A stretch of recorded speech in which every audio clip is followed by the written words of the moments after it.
Chris never spoke much about his childhood, not because there was something to hide, but because there wasn't much to say. He grew up in a house where dreams felt like a distant language, where bills were more real than bedtime stories. His parents worked harder than anyone he knew, yet life never seemed to give them a break. Every week felt like a survival test, and every month ended with the same whisper. Maybe next time. But Chris didn't complain. Instead, he watched. He watched the weight in his father's shoulders, the way his mother hid stress behind a smile. And deep inside, something began to groan. Not sadness, but a question. Is this all there is? He didn't know what he wanted to become, but he knew what he didn't. Another soul lost in the cycle, another name on a list of people who gave up on themselves. At 19, the turning point came quietly. It wasn't a big event. No mentor showed up. No lottery win, just a cold Tuesday night. Chris stood at a bus stop, exhausted after a warehouse shift. Around him were other workers, older, worn out, not just in their bodies, but in their hope. He looked around and realized something painful. This was the future, unless he created a new one. And in that freezing moment, without drama, he made a promise, not out loud, not to anyone else, but to himself. I will never live my whole life just surviving. I will learn how to live free. That night, he went home and searched how to build a better life.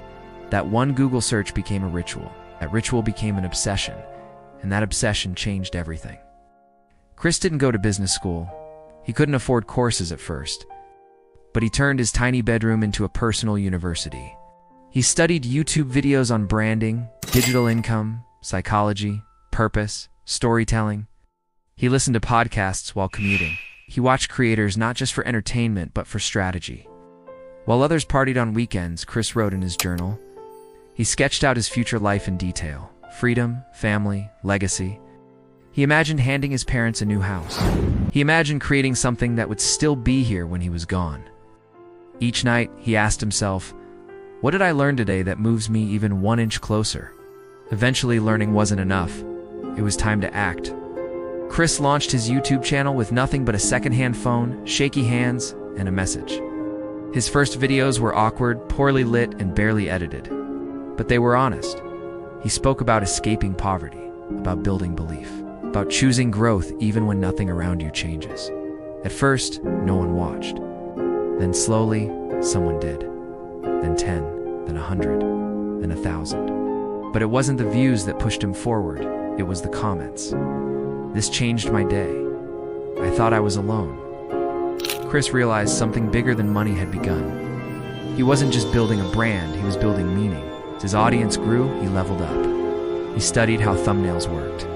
He learned storytelling frameworks, reinvested every dollar into better cameras, better editing, better sound. He launched a newsletter, built digital products, partnered with brands that aligned with his values. And one day, without realizing it, the impossible became real. Chris checked his bank account and saw the number. $1 million.